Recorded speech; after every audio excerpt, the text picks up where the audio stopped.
Good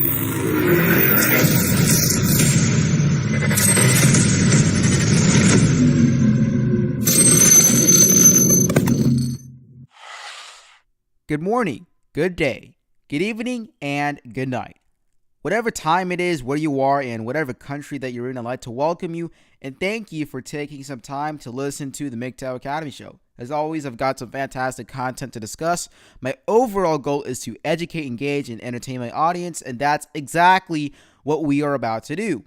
We are about to embark on a journey of philosophy, logic, education, and entertainment that is focused on problems and events that affect men. So we're going to be kicking off Season 2 of the MGTOW Academy Show with a topic that needs to be talked about. In today's podcast, we're going to be covering the silent male suicide epidemic. Now, if you're in the MGTOW community, you might have heard of male suicide being talked about somewhere, but do you fully understand it? Do you understand why suicide is one of the leading causes of death for men? Do you understand why the media fails to report on this silent epidemic? Do you understand why men are dying from suicide almost 4 times more than women? Okay, so let me ask you this. Are you even aware that this has been a problem? Most people aren't even aware of male suicide being a problem. Suicide rates for men have been climbing and they are predicted to continue to climb. I'm going to do my best to explain everything that I can about the silent male suicide epidemic.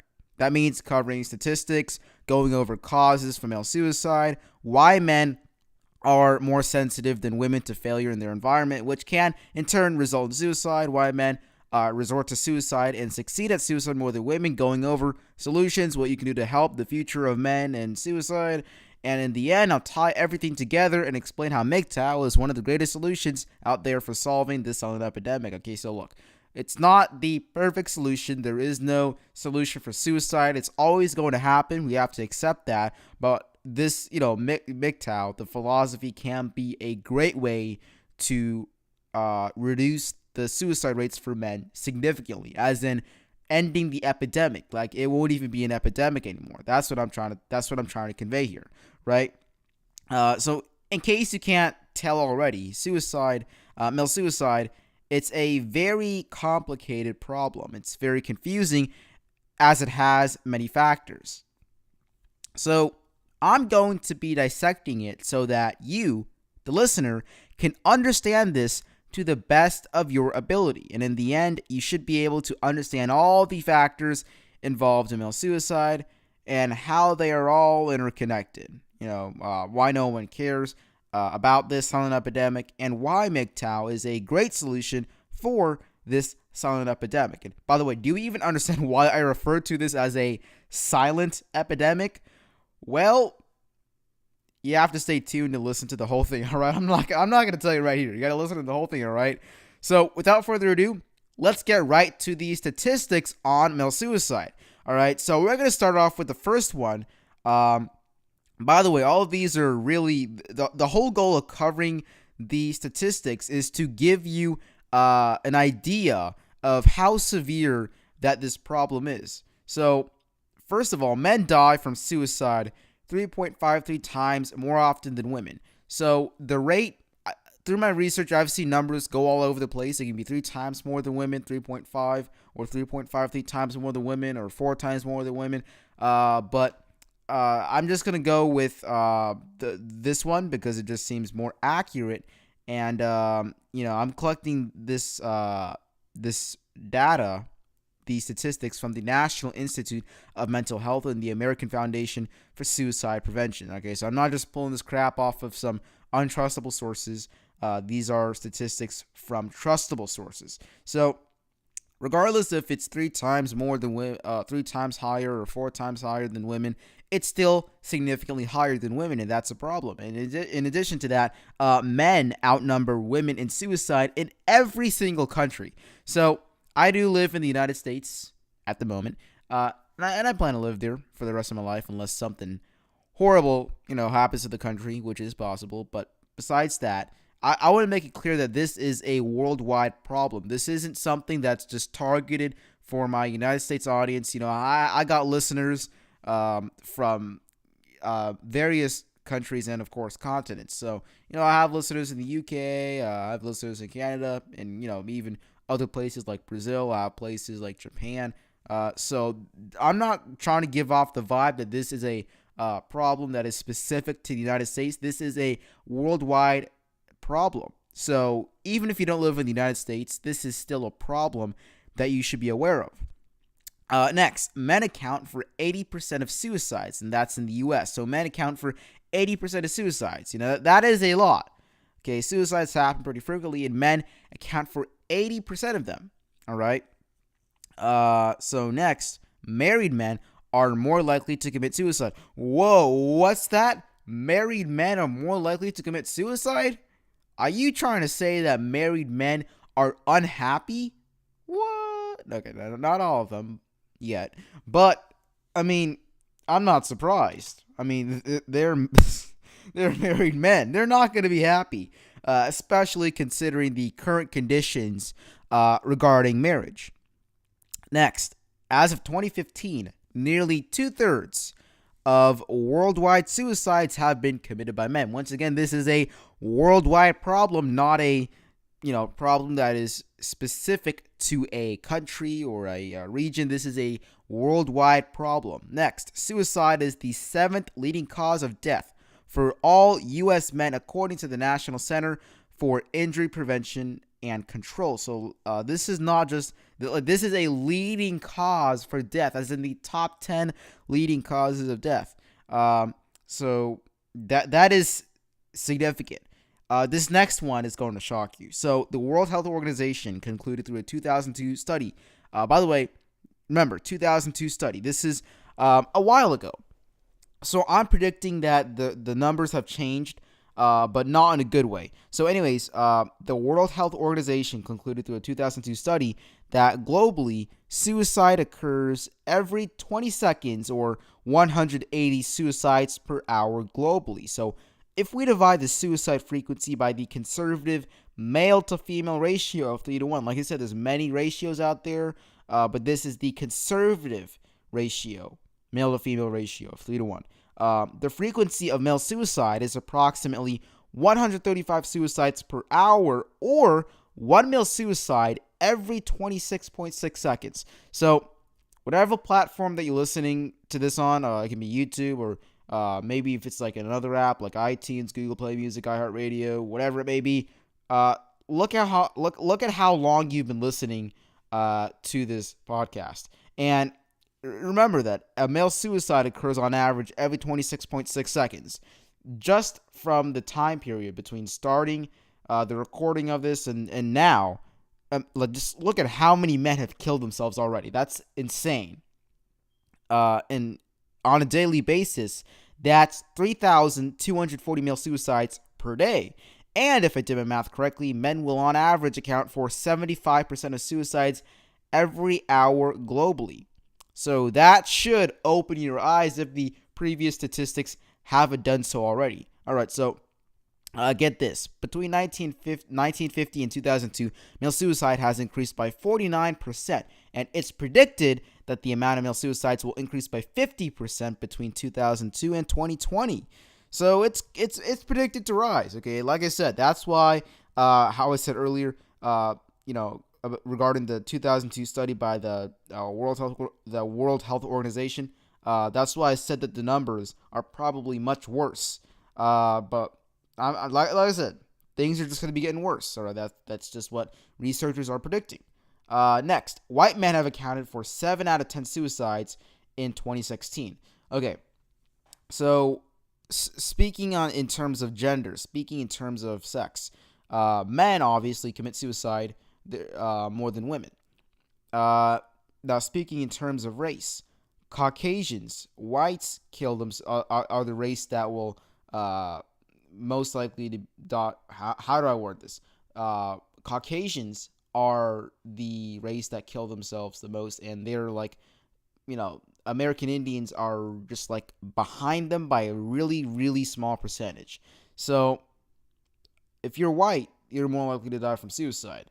If you're if you're American Indian, you are also more likely to, die from suicide. But, whites are gonna, they're a bit higher than American Indians, right?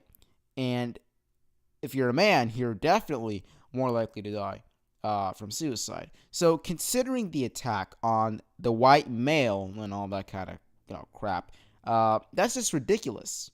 People are going to be screaming, "You're a white male, you're oppressing these people," and then they're more likely to commit suicide because they're, one, a man, and two, they're white. And I'm not trying to pull the victim card or anything. First of all, I'm not even white. I'm a brown-skinned dude, okay? I'm not white.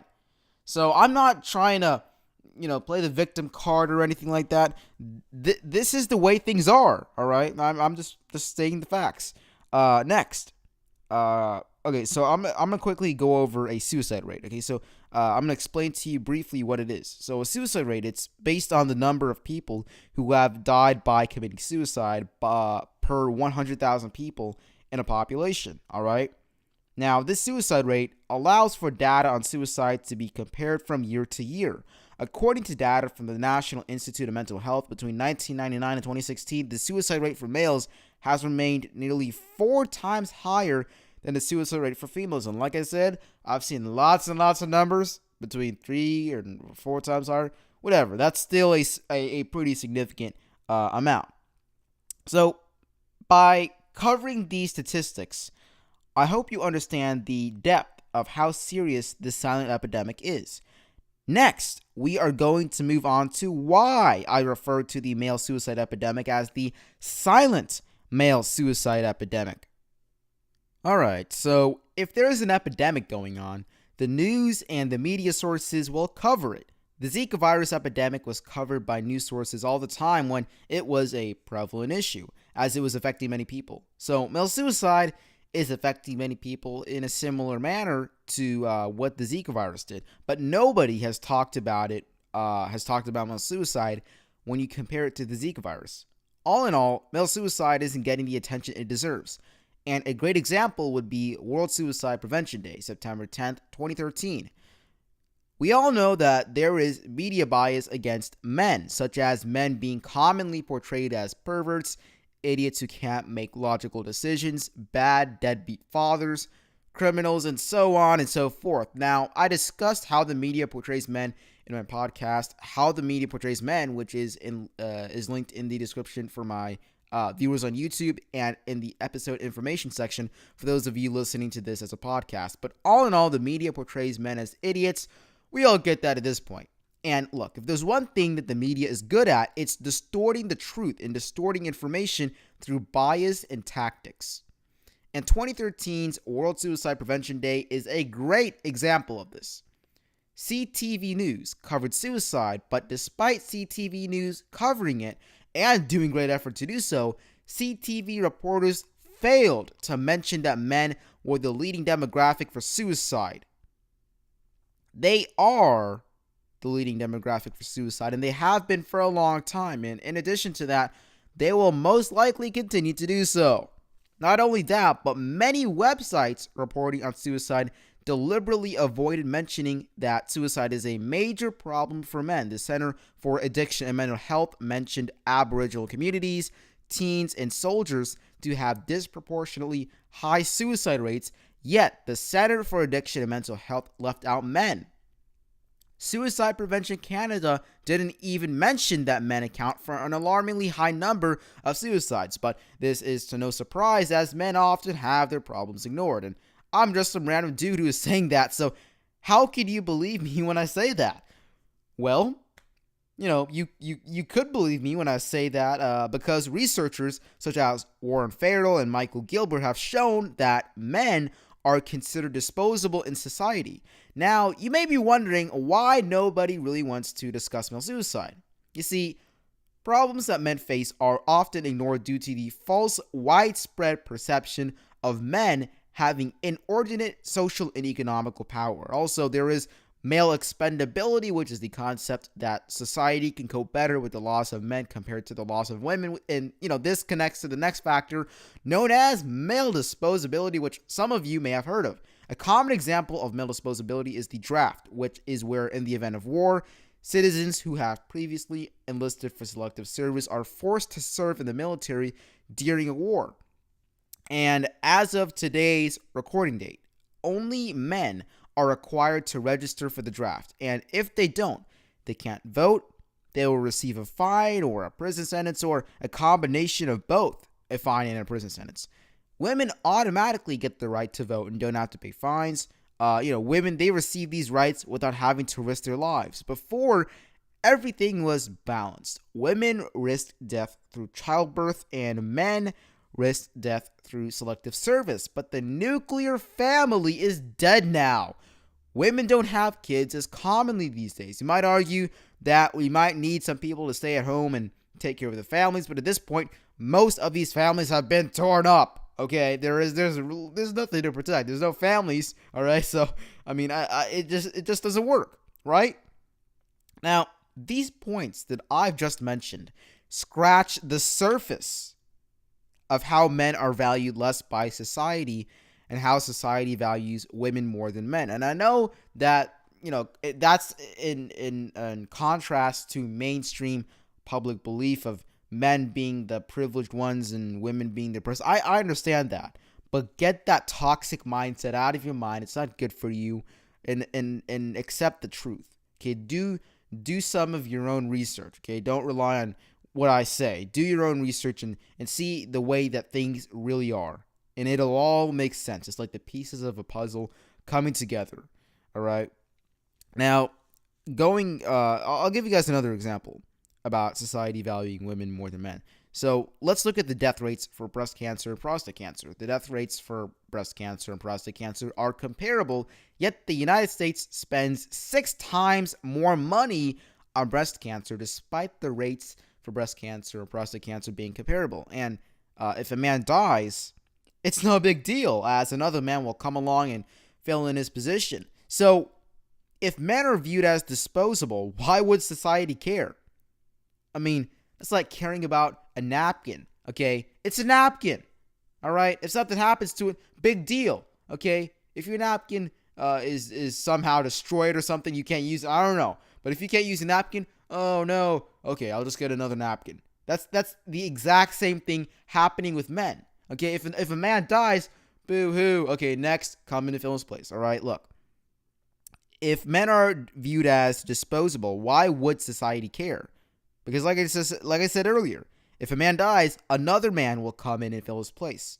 So all in all, society places a higher value on women and a lower value on men. And as a result of this, men's problems are ignored. This is the reason as to why men have their problems ignored. And this is ridiculous. Okay, let me tell you, this is ridiculous. To put this into perspective, it's like a 69,000-pound Japanese-speaking elephant wearing a reflective vest in a room, and nobody notices an elephant and its reflective vest, or the fact that the elephant can even talk. That is how ridiculous that male suicide is. So remember that if there's one thing that the media is good at, it's distorting the truth. So when men fall victim to many problems, men are still portrayed as bad parents, clumsy, stupid, and even the false assertion that men are the perpetrators of domestic violence, which is once again false. So let's sidetrack for a bit. When we think of domestic violence between a man and a woman, most of us think of men being the perpetrator and the female being the victim. However, this widely believed myth is, well, a myth. And I'm not just making this stuff up out of thin air. No. No, MGTOW Academy doesn't lie. He doesn't make stuff up. So I'm not making this stuff up. Don't take it from me. Take it from the multiple studies that claim this.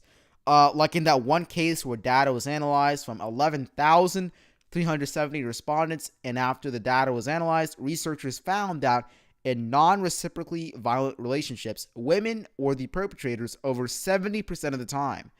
Still don't believe me? We'll see. What about that study reported in 2000? So that was a while ago, 2000. By The Guardian, stating that women are more likely to initiate violence in relationships based on an analysis of 34,000 men and women. John Archer, professor of psychology at the University of Central Lancashire, concluded that women lash out more frequently than their husbands or boyfriends. Now, that right there disproved the widely held belief, the widely held myth that men are always the violent ones in relationships. Now, remember that we're here to discuss the silent male suicide epidemic and not how men are valued in society or how we are portrayed. But the reasons I shared all the information with you is to demonstrate why our problems get ignored. Listen, I'm trying my best to explain this whole thing to you guys. All right.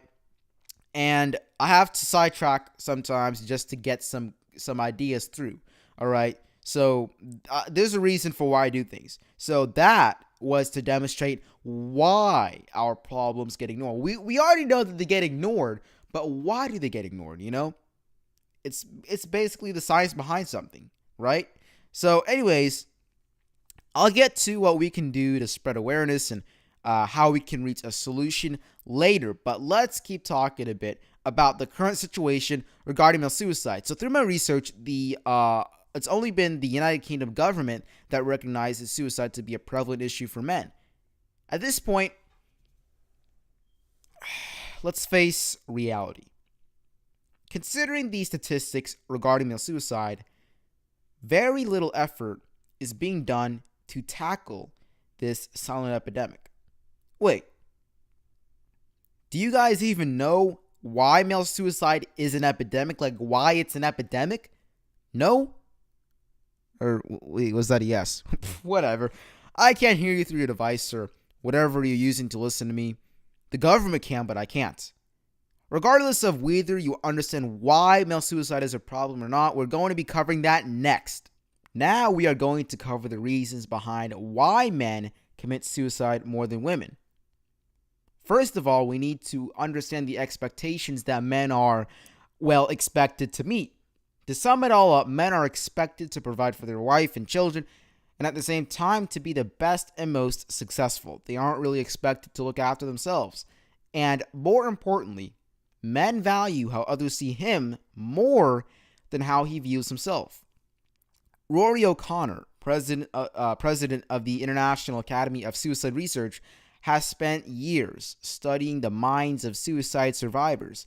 And remember how I mentioned just a couple of seconds ago that men value how others perceive him more than how he perceives himself?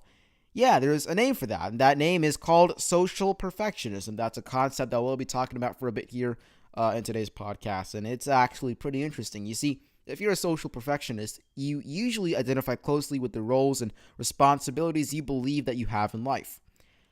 O'Connor explains that it's not about what you expect of yourself, it's what you think other people expect.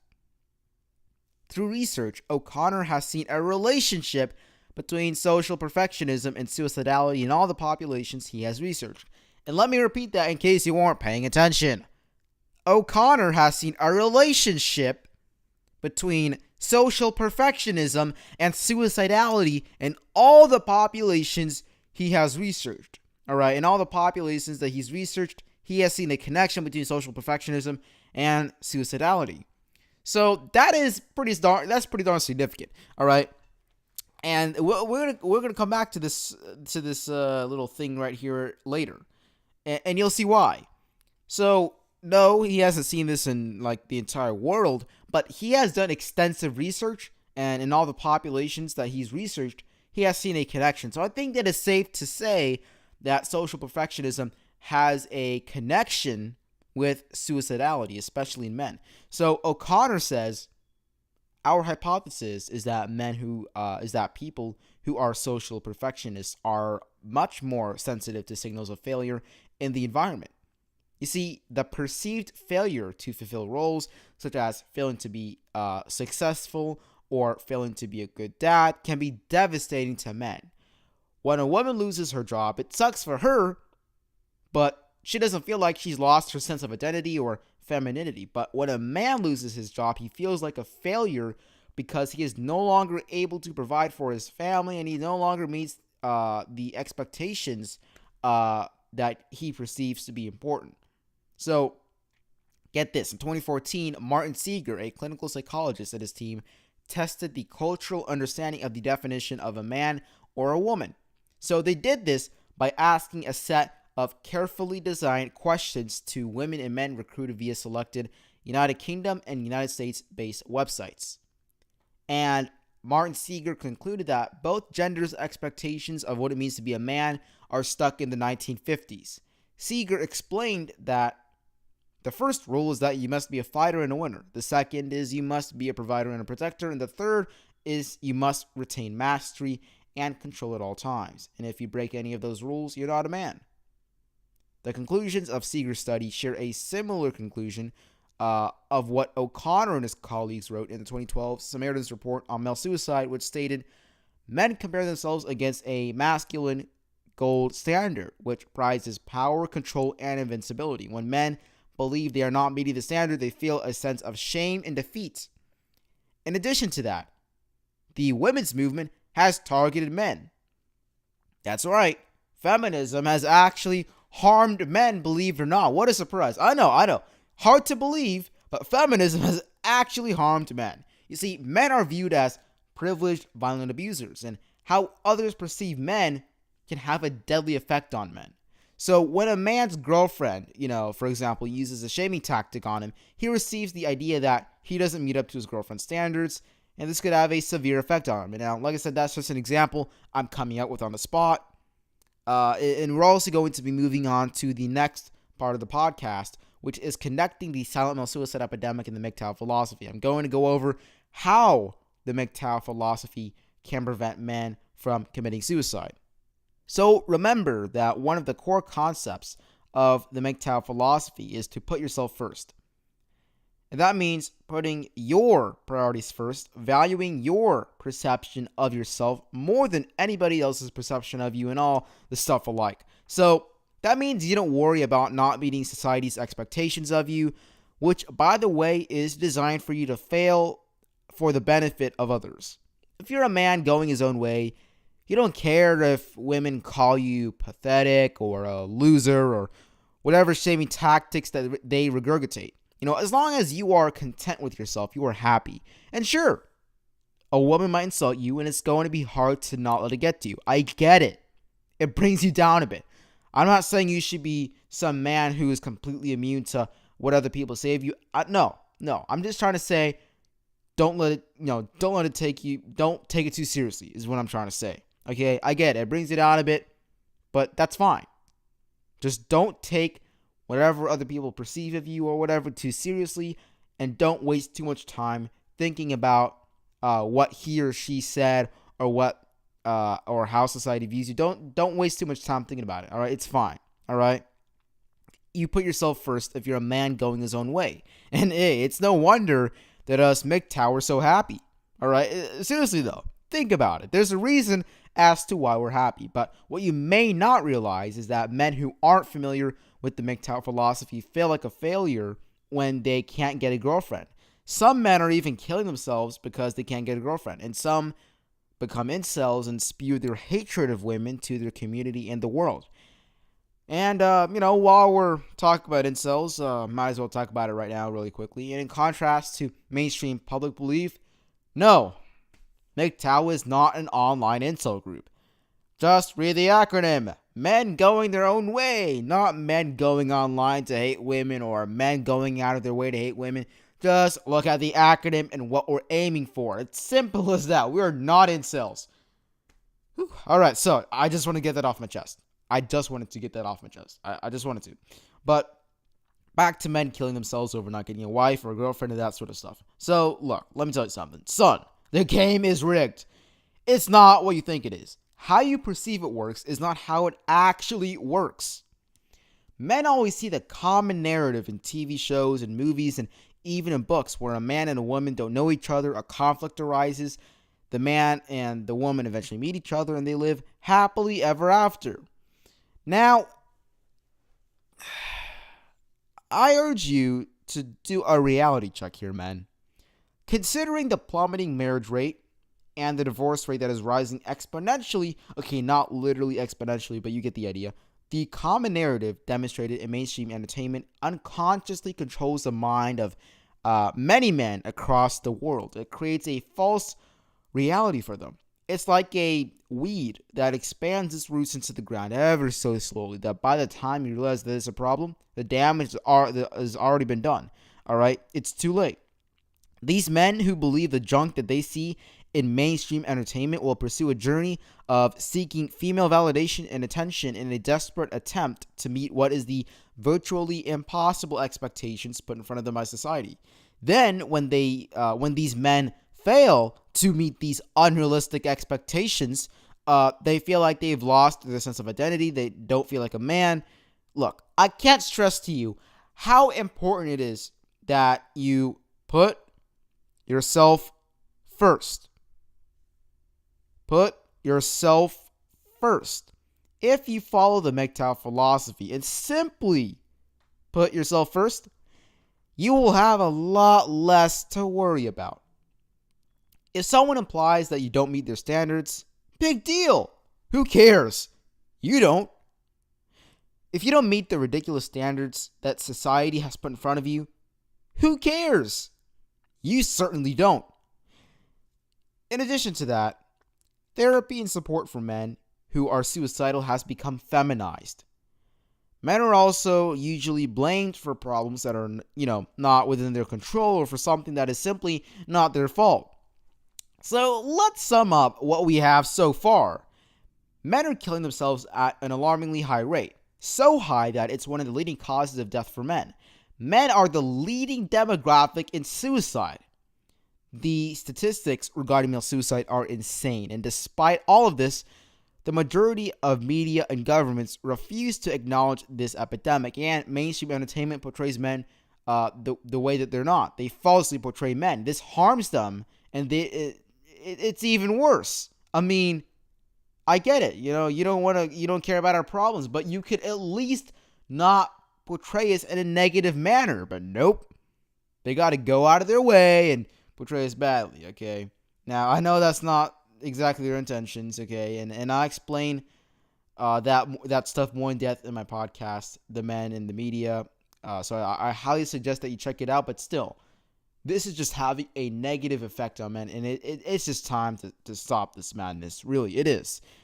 So, in addition to all of this, most of the resources that are provided to suicidal men, they're limited and useless. So, you might be wondering, MGTOW Academy, where do we go from our current situation? Well, let's begin with what you can do.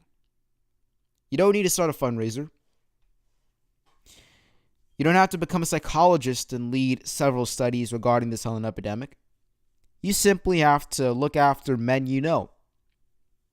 It's as simple as that. If they've been having a hard time in life, talk to them. If they've lost a job and need a place to stay, let them crash at your place for a bit, Talk to them. Let them hang out. Help them recover. If you know a guy who was going through hard times, on the outside he may seem fine, but on the inside, he might be contemplating suicide. You never know who is dealing with what, and you may not even be aware of the fact that talking about problems alone with somebody else helps so much. So much. It does. Just talk to your dad, your uncle, your coworker, your brother, your best friend, the guy that you were roommates with in college, your teacher or professor, that guy on Twitter who tweets about his problems and talks about suicide. Not with just the silent male suicide epidemic, but with any problems that is super complicated. Super complicated problems can have the most simple solutions. I want you to think, so right now, I want you to think about a controversial issue, right? Think of a complex, controversial issue, and I want you to come up with a simple solution, a simple one, not a complicated one that has like multiple phases in it and all that'll take like 10 years. No, a simple solution, an everyday solution that is applicable to like daily life or whatever. A simple solution, solutions that won't harm you or anyone else. Solutions that don't have requirements like what gender you are, what race or ethnicity that you are, or what religion that you follow. It doesn't matter if you're rich or if you're poor. Regardless of any of these, you can still help. And remember that if you want to change the world, you have to do your part first. And don't forget that a part of your contribution to fighting this silent epidemic is setting yourself as an example. Opening up more about personal problems. Giving other men that subconscious okay, as in it's okay to open up about your emotions and about your problems. Get a discussion going on suicide. Because if you don't, then who will? I did my part. And all I ask is that you do yours. Guys, I understand that this is not a fun topic, but it's not a fun topic, I know. But I want you guys to keep a positive look on this. I know things are grim right now, but your attitude regarding this silent epidemic could turn this whole thing around. Okay, if we keep this negative attitude, nothing is going to change. I promise you that. Nothing's going to change if we keep a negative attitude on this, okay? I understand things are grim. I understand that. I literally spent hours upon hours of research doing this stuff. I've lost so much sleep doing research. I'm aware of that. You don't have to remind me. But keeping a negative view on this and all that, no, it's not really going to help you. Okay, we want to keep a positive look. We're aiming to reduce male suicide rates, right? So keep a positive outlook, okay? Maybe you could turn this whole thing around. Maybe it won't be so silent anymore. Maybe the suicide rates for men will, drop. It will, drop a lot. If you would like to help combat male suicide, you can follow the tips that I gave you. And if you would like to donate to organizations that aid in fighting male suicide, you can absolutely do that. I'll have some links to some great organizations that I fully support in the description box for my YouTube viewers and in the episode information section for those of you listening to this as a podcast. And speaking of donations, if you'd like to donate to the MGTOW Academy Show, you can do so via Patreon. My Patreon is linked in the description box for my YouTube viewers and in the episode information box for those listening to this as a podcast. If you'd like to follow me on Twitter, you can do so by following me at all caps, MGTOW, followed by Academy with the first A in Academy being capitalized.